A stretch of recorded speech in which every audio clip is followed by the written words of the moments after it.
हम लोग wave optics चल रहा था हमारा, और वेव ऑप्टिक्स के अंदर हम लोगों ने कल इंटरफेरेंस के बारे में पढ़ रहे थे। तो इंटरफेरेंस मैंने आप लोगों को समझाया था बेटा कि इंटरफेरेंस जो होता है वो क्या होता है कि अगर टू और मोर वेव है तो दोनों वेव्स जब किसी भी मीडियम में प्रोपेगेट होती है, तो किसी भी मीडियम में प्रोपेगेट जब होती है तो कुछ पॉइंट्स ऐसे होते हैं जहां इंटेंसिटी मैक्सिमम आती है, जो कंस्ट्रक्टिव इंटरफेरेंस होता है, और कुछ पॉइंट्स ऐसे होते हैं जहां इंटेंसिटी मिनिमम आती है, जो डिस्ट्रक्टिव इंटरफेरेंस होता है। उसके बाद हम लोगों ने वेव इक्वेशन लिखी थी और रिजल्टेंट वेव इक्वेशन फाइंड की थी, Y R equals to capital A sine omega T plus theta. वहां कैपिटल ए जो है रिजल्टेंट एम्पलीट्यूड था, जिसकी वैल्यू लिख रहे थे हम लोग, क्या लिख रहे थे हम लोग, देखना, रिजल्टेंट वेव इक्वेशन लिखी थी हम लोगों ने capital A sine omega T plus theta.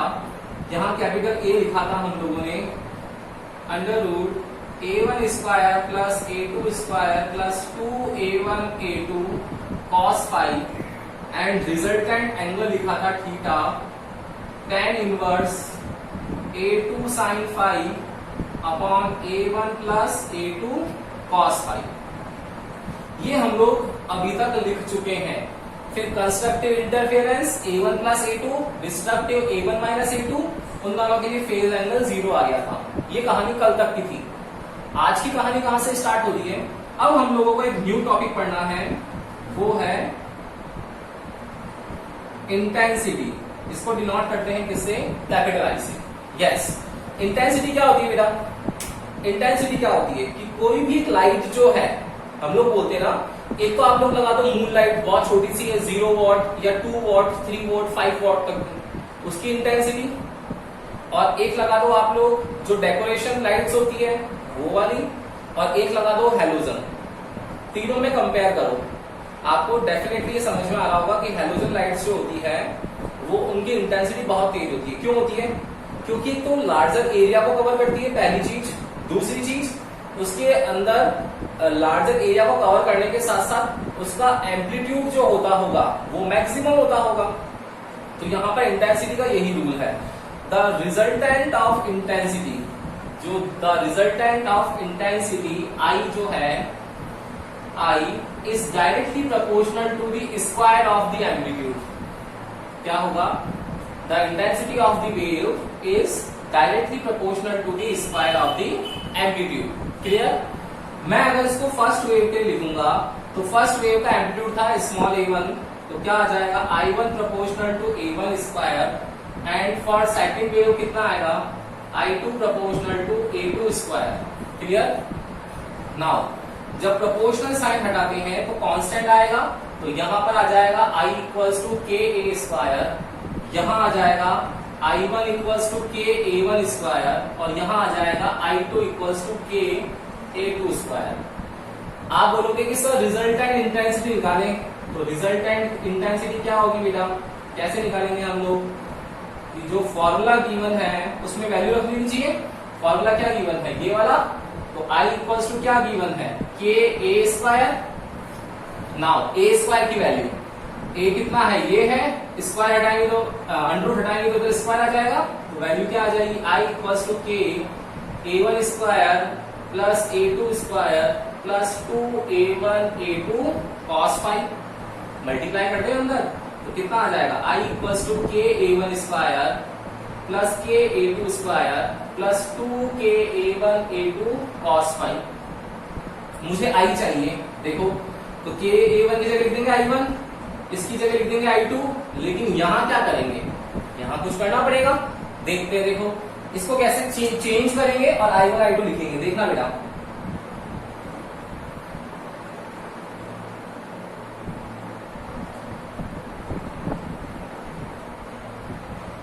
यहां से देखना, I equals to k a1 square plus k a2 square plus 2।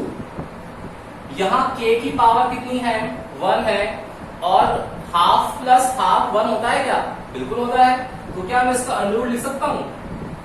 बिल्कुल लिख सकते हैं अंडर रूट के। a1 को साथ लिख दो, ये a1, फिर अंडर रूट के, देखो पावर हाफ 1 हो गया, ये 1 आ गया। इसके साथ लिख दिया मैंने a2 cos फाई, दूसरी चीज स्क्वायर से क्या होता है, अंडर रूट कैंसिल होता है, मतलब अगर अंडर रूट के अंदर लिखना है तो स्क्वायर करके लिखना पड़ेगा वापस, उल्टा पॉसिबल भी तो है। तो आई इक्वल टू क्या हो जाएगा, के ए one square plus K A two square plus twice of K, इसको अंदर लिखेंगे तो क्या आएगा, ए वन स्क्वायर, इसको अंदर लिखेंगे तो के A two square cos five.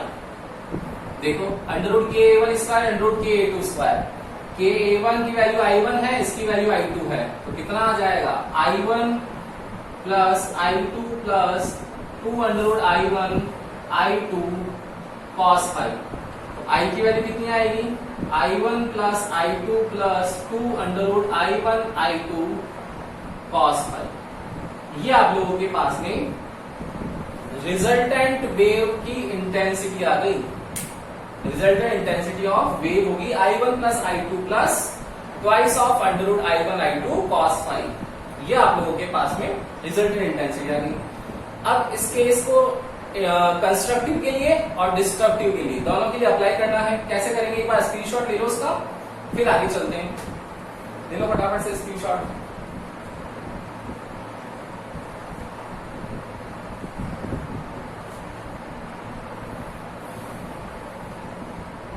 Yes, ले लिया स्क्रीनशॉट? यस और नो? ठीक है ना? अब देखना, अब मुझे यहां पर कंस्ट्रक्टिव और डिस्ट्रक्टिव इंटरफेरेंस भी परफॉर्म करना है रिजल्टेंट इंटेंसिटी की वैल्यू को। क्यों? क्योंकि हम लोग डिफाइन में लिख चुके हैं कि रिजल्टेंट इंटेंसिटी जो होगी वो मैक्सिमम होगी कुछ पॉइंट्स पर और रिजल्टेंट इंटेंसिटी मिनिमम होगी कुछ पॉइंट पर।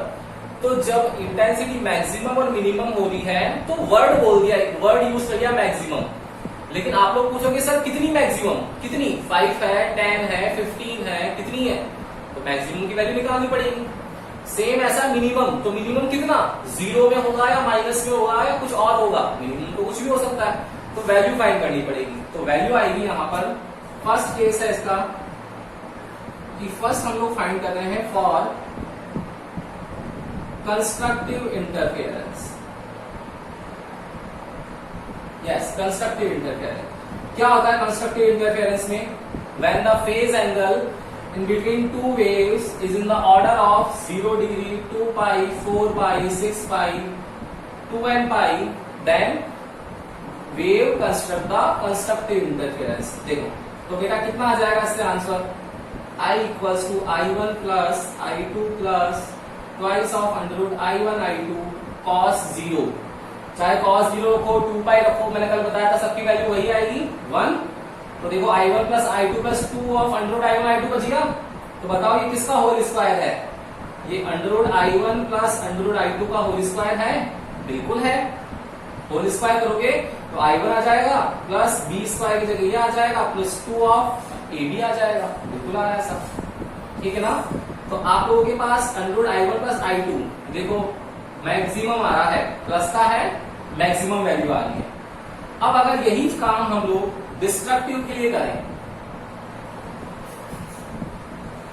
डिस्ट्रक्टिव के लिए करें तो क्या आएगा बेटा?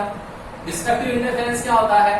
पाई कितना होता है? पाई है, 3 पाई है, 5 पाई है, 7 पाई, 2n माइनस 1 पाई। तो वैल्यू क्या आएगी? क्या आ जाएगा? I equals to I1 plus I2 plus 2 under root I1 I2 cos pi. cos pi क्या होगा? -1। कितना आ जाएगा? I equals to I1 plus I2 minus 2 of under root I1 I2। देखो ये under root I1 minus under root I2 का whole square आ गया क्या? बिल्कुल आ गया, माइनस है, इसका मतलब ये क्या होगा? मिनिमम होगा। अब देखो मिनिमम और मैक्सिमम हो गया तो कितनी वैल्यू आएगी वो देखेंगे। तो क्या करेंगे, if I1 and I2 equal है, I1 और I2 इक्वल हो जाए तो क्या हो जाएगा बेटा? जब दोनों इक्वल हो जाएंगे तो I की वैल्यू क्या आ जाएगी? ये और ये इक्वल हो गए तो twice of under root I1 आ गया, इसका होल स्क्वायर चल ही रहा है। देखो कितना आ गया I की वैल्यू, 2 का स्क्वायर 4 और I1। मतलब अगर रिजल्टेंट इंटेंसिटी आप लोगों ने सिंगल दी है तो आपको वो 4 टाइम्स इंक्रीज करके रिजल्टेंट इंटेंसिटी देगा मैक्सिमम। इससे ज्यादा हो ही नहीं सकता। ऐसा है क्या भाई कि 10 टाइम्स कर दिया, पॉसिबल है क्या? नहीं है। किसी भी एक सिंगल सोर्स से उसका अगर इंटरफेरेंस करवा रहे हो आप लोग वेव्स का, तो वेव्स के इंटरफेरेंस में इंटेंसिटी मैक्सिमम आ रही है तो वो 4 टाइम ही आएगी, उससे ज्यादा कभी भी नहीं आएगी। तो मिनिमम कितनी आएगी वो देखते हैं। तो क्या होगा, इफ वही सेम केस I1 I2 अगर इक्वल है तो मेरा I कितना आ जाएगा, 0 आ जाएगा। मतलब ये लीस्ट वैल्यू ऑफ इंटेंसिटी है कि इंटेंसिटी मेरी माइनस में नहीं आ रही है, 0 आ रही है। बिल्कुल मिनिमम जो होगा वो 0 होगा। 0 मेरा डिस्ट्रक्टिव इंटरफेरेंस में इंटेंसिटी की वैल्यू आई। आ गया होगा सबको समझ में? मेरे हिसाब से यहाँ पर कोई दिक्कत नहीं होगी किसी को। बोलो भाई किसी को भी दिक्कत है तो है क्या? नहीं है ना? एक बार स्क्रीनशॉट ले लो उसका।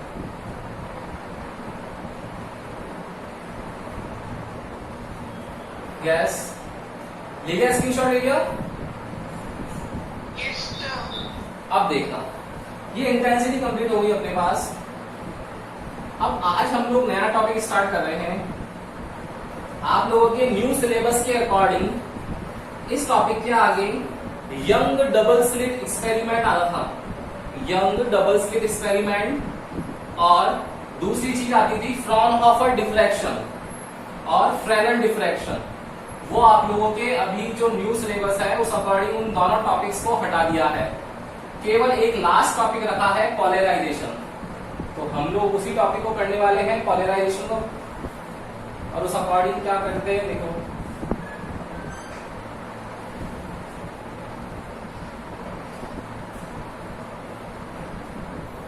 तो नेक्स्ट टॉपिक है हमारा polarisation. Young double slit experiment और डिफ्रैक्शन हटने के बाद ये चैप्टर बहुत छोटा हो गया। 3 टॉपिक थे, इक्वली वेटेज थे। 10% स्टार्टिंग वाला था ये पोर्शन, बाकी 30% का वेटेज था। हो गया 100, लेकिन YDSC यंग डबल स्लिट और डिफ्रैक्शन हटा दिया, मतलब 60% सिलेबस हटा दिया इसका। तो बचा कितना, 40%। 10% पढ़ चुके हैं, 30% बाकी है पोलराइजेशन। तो कर लेंगे। देखो तो पोलराइजेशन है क्या? पोलराइजेशन है बेटा, सबसे पहले आप लोगों को यहाँ पे कुछ टर्म सीखनी पड़ेगी। टर्म कौन सी? पहले आप लोगों को सीखनी है unpolarised wave and polarised wave क्या होती है। ये कहां पढ़ रखा है? आप लोगों ने पोलराइजेशन टर्मिनोलॉजी कहीं भी नहीं पढ़ी है, लेकिन आप लोगों ने सबने इस वर्ड को किसी ना किसी फॉर्म में सुन रखा है। कहां सुन रखा है? आप लोगों ने सुन रखा है कि हम लोग मैक्सिमम जब शॉपिंग करने जाते हैं तो गोगल्स खरीदते हैं, तो हम लोगों को शॉपकीपर जो दिखाता है, एक दिखाता है ऑर्डिनरी ग्लास और एक दिखाता है पॉलिरॉइड ग्लास दिखाता है। हम लोगों को बोलता है पॉलिरॉइड ग्लास है, कुछ कॉस्ट ज्यादा होगी उसकी और इससे आप लोगों की यूवी लाइट को प्रोटेक्ट कर देगा। ये बोलता है नहीं बोलता है? मतलब क्या होता होगा कि पॉलिरॉइड हम लोगों ने वहां सुना हुआ है कुछ, और पॉलिरॉइड की जो प्रॉपर्टी होती होगी वही होती होगी पोलराइजेशन। ठीक है ना? तो पोलराइजेशन है क्या, उसको समझने के लिए आप लोगों को देखना पड़ेगा कि अनपोलराइज्ड वेव और पोलराइज्ड वेव होती क्या है। अनपोलराइज्ड, सोचो पॉलिरॉइड ग्लास यूज किया, मतलब क्या कर रहा है, वो यूवी लाइट को प्रोटेक्ट कर रहा है, सन रेडिएशन सारी को प्रोटेक्ट कर रहा है। और अनपोलराइज्ड है, इसका मतलब क्या होगा कि वो यूवी लाइट्स को प्रोटेक्ट नहीं कर रहा होगा। मतलब अनपोलराइज्ड वेव कैसी होती होगी? कोई भी ऐसी वेव जो सन रेडिएशन हमारे पास मैक्सिमम आ जाए वो होती होगी अनपोलराइज्ड, और उसके जो एक्स्ट्रा कंपोनेंट है सनलाइट के वो हट जाए और हमारे पास जो काम की है वो आए, मतलब वो पोलराइज्ड होती होगी, जिससे हमारी आईज जो होगी वो सेफ रहेगी। ये तो होता होगा जनरल सा इजी वर्ड्स में हम लोग को समझ सकते हैं। वो यही तो चीज होती है कि अनपोलराइज्ड और पोलराइज्ड हुआ क्या। अनपोलराइज्ड भाई हम लोग अनसेफ है, आईज जो है हमारी सन रेडिएशन में बिल्कुल डायरेक्ट कॉन्टेक्ट में है। पोलराइज्ड मतलब क्या हुआ कि हम लोगों ने गॉगल्स पहन लिए तो हम लोग प्रोटेक्ट हो गए, कुछ अनवांटेड रेडिएशंस थी, अनवांटेड सिग्नल्स थे, वो हम लोगों ने एलिमिनेट कर दिए। तो अब हम लोग जो चाहते वही है, तो हमारी आईज जो है वो मैक्सिमम एक लिमिट तक हम लोग सेफ रख सकते हैं। ठीक है ना? इसी चीज को यहाँ पर हम लोग देखो कैसे इंप्लीमेंट करते हैं, तो देखना। तो सबसे पहले देखना बेटा अनपोलराइज्ड वेव है। तो अनपोलराइज्ड वेव क्या होती होगी, क्या डिफाइन होती होगी बताओ? अनपोलराइज्ड वेव क्या होता होगा? Unpolarised wave when the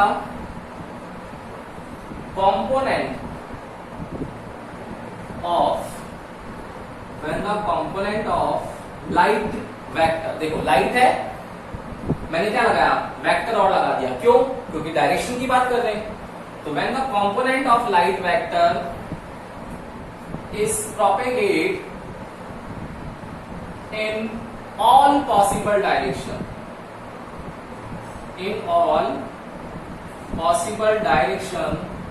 then wave is known as unpolarized wave।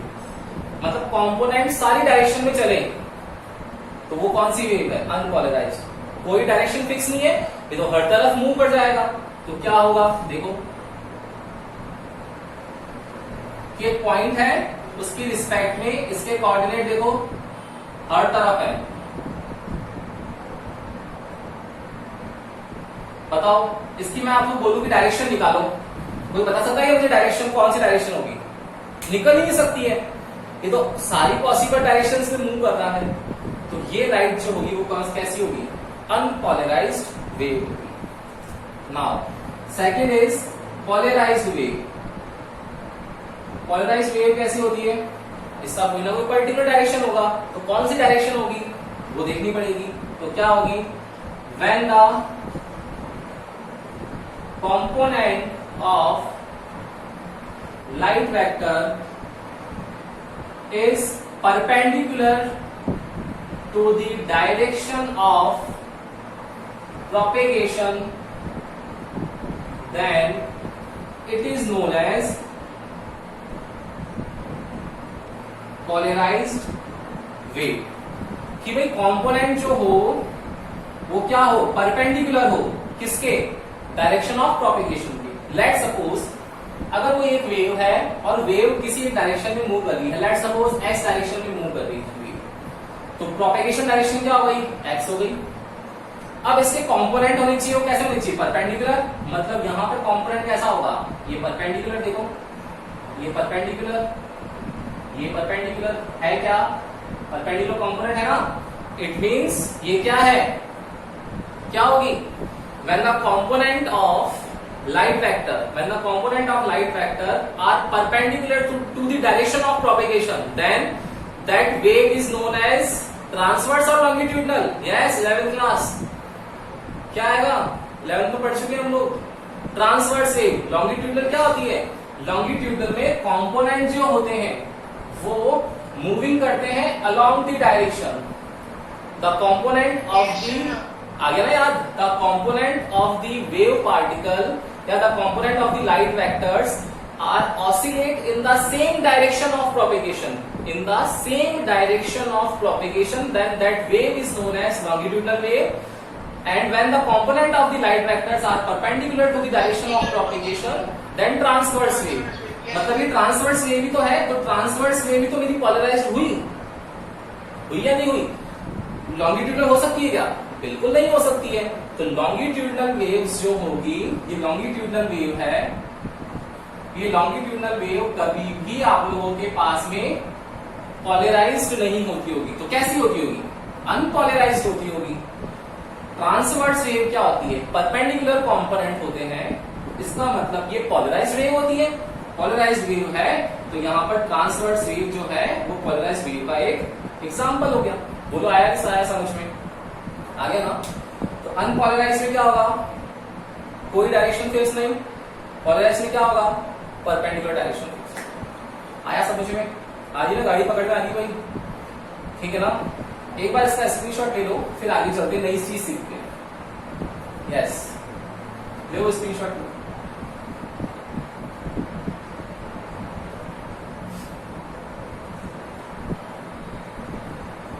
बताओ भाई, दे दिया।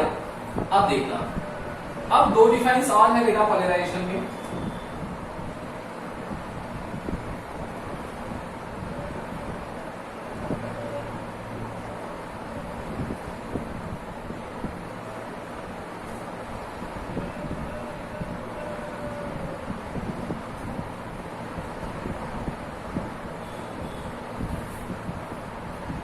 अब इसके अंदर दो डिफाइन और है।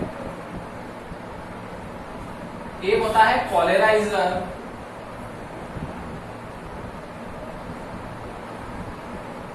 और एक होता है analyser.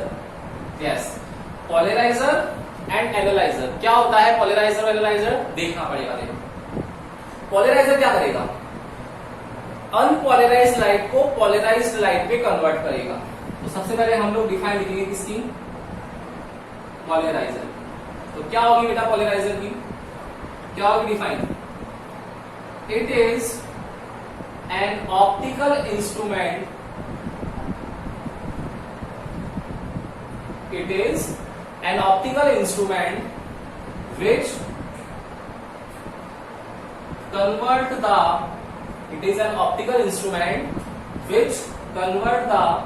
unpolarized wave into polarized wave। इसका मतलब कोई ना कोई ऐसा ऑप्टिकल इंस्ट्रूमेंट है जो अनपोलराइज्ड को पोलराइज्ड में कन्वर्ट कर देता है। ठीक है, पोलराइजर के आगे हम लोग लिखेंगे, अब पोलराइजर इज ए टूरमेलिन। देखो वर्ड याद रखना, क्या लिखा हुआ है, टूरमेलिन, TOURMALINE, टूरमेलिन क्रिस्टल। इस टूरमेलिन क्रिस्टल का केमिकल नेम होता है, जो मार्केट में आप लोगों को केमिकल नेम मिलते हैं, वो होता है, बहुत इजी सा नाम है, एल्यूमिनियम बोरोन सिलिकेट। ये एल्यूमिनियम बोरोन सिलिकेट से आप लोग सब वाकिफ होंगे केमिस्ट्री के अंदर। तो एल्यूमिनियम बोरोन सिलिकेट जो है वही होता है क्या, टूरमेलिन क्रिस्टल। तो पोलराइजर इज ए टूरमेलिन क्रिस्टल। इसका एक नाम और है जिसको हम लोग निकोल प्रिज्म भी बोलते हैं। क्या बोलते हैं, निकोल प्रिज्म। क्या होता है वो आगे देखेंगे, अभी आप लोगों को ध्यान नहीं रखना, अभी केवल ये याद रखना है टूरमेलिन क्रिस्टल ऑप्टिकल इंस्ट्रूमेंट है, टूरमेलिन क्रिस्टल का बना हुआ है। टूरमेलिन क्रिस्टल जो होगा वो क्या होगा, एल्यूमिनियम बोरोन सिलिकेट, और अनपोलराइज्ड को पोलराइज्ड में कन्वर्ट करता होगा। नेक्स्ट डिफाइन है इसके अंदर एनालाइजर। एनालाइजर क्या करता होगा बताओ, ये भी ऑप्टिकल इंस्ट्रूमेंट है, एनालाइजर है, मतलब एनालाइज करता होगा। किसको करेगा, डेटास को करेगा। कौन से डेटास को, जो पोलराइज्ड लाइट के हैं, कि भाई पोलराइजर ने अनपोलराइज्ड को पोलराइज्ड में कन्वर्ट कर दिया, ये तो पोलराइजर बोल रहा है, लेकिन मेरा भी तो काम है ना कि मैं चेक करूं उसको। तो एनालाइजर कौन हुआ, मैं हुआ। आप लोगों ने बोल दिया सर कॉपी में कवर कंप्लीट है, चेक तो मैं करूंगा ना, वही वाला काम है। पोलराइजर तो अनपोलराइज्ड को पोलराइज्ड में कन्वर्ट कर देगा, लेकिन एक्चुअली में जो लाइट वेव है वो पोलराइज्ड हुई है या नहीं हुई है, उसको एनालाइज कौन करेगा, एनालाइजर। एनालाइजर क्या क्या डिफाइन हो जाएगी बताओ, क्या हो जाएगी, it is an optical instrument, it is an optical instrument which analyze that the light wave coming from the polarizer,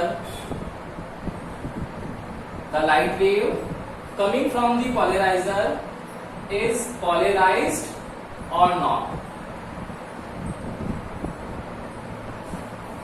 clear है, it is an optical instrument which analyse करेगा that the light wave coming from the polariser is polarised or not. आया क्या समझ में, बोलो भाई। Polarisation समझ में आ रहा ना, 4 टर्मिनोलॉजीज थी, कौन कौन सी, वही फर्स्ट वाली unpolarised, possible, all possible directions. फिर था आप लोगों का सेकंड पोलराइज्ड, मतलब परपेंडिकुलर डायरेक्शन। थर्ड बड़ा पोलराइजर। पोलराइजर क्या होगा, क्या जो अनपोलराइज्ड है उसको पोलराइज्ड में कन्वर्ट करेगा। एनालाइजर क्या करेगा, चेक करेगा कि पोलराइज्ड हुआ है या नहीं हुआ है। क्लियर है, आ गया समझ में, बोलो। कोई भी डाउट है तो बोलो यहाँ तो बेटा, किसी को भी इस रिगार्डिंग कोई भी डाउट है तो बोलो, नहीं है तो इसके आगे की जो कहानी है उसके अंदर अब आप लोगों का पूरा पोलराइजेशन प्रोसेस आएगा कि पोलराइजेशन होता क्या है। तो जो 4 टर्मिनोलॉजी हम लोगों ने आज पढ़ी है उसको हम लोग कल की क्लास में रेगुलर करेंगे, और फिर इसके टाइप्स देखेंगे कि पोलराइजेशन कौन कौन से प्रोसेस से हो सकता है। क्या रिफ्लेक्शन से भी पोलराइजेशन हो सकता है, रिफ्रैक्शन से हो सकता है क्या, स्कैटरिंग से हो सकता है क्या, मेलस लॉ है, ब्रूस्टर लॉ है। तो 2-3 दिन लगेंगे पूरी क्लास के अंदर और आप लोगों को ये टॉपिक क्लियर हो जाएगा। ओके, तो आज के लिए सफिशिएंट है इतना। अब हम लोग कल मिलते हैं। Good day.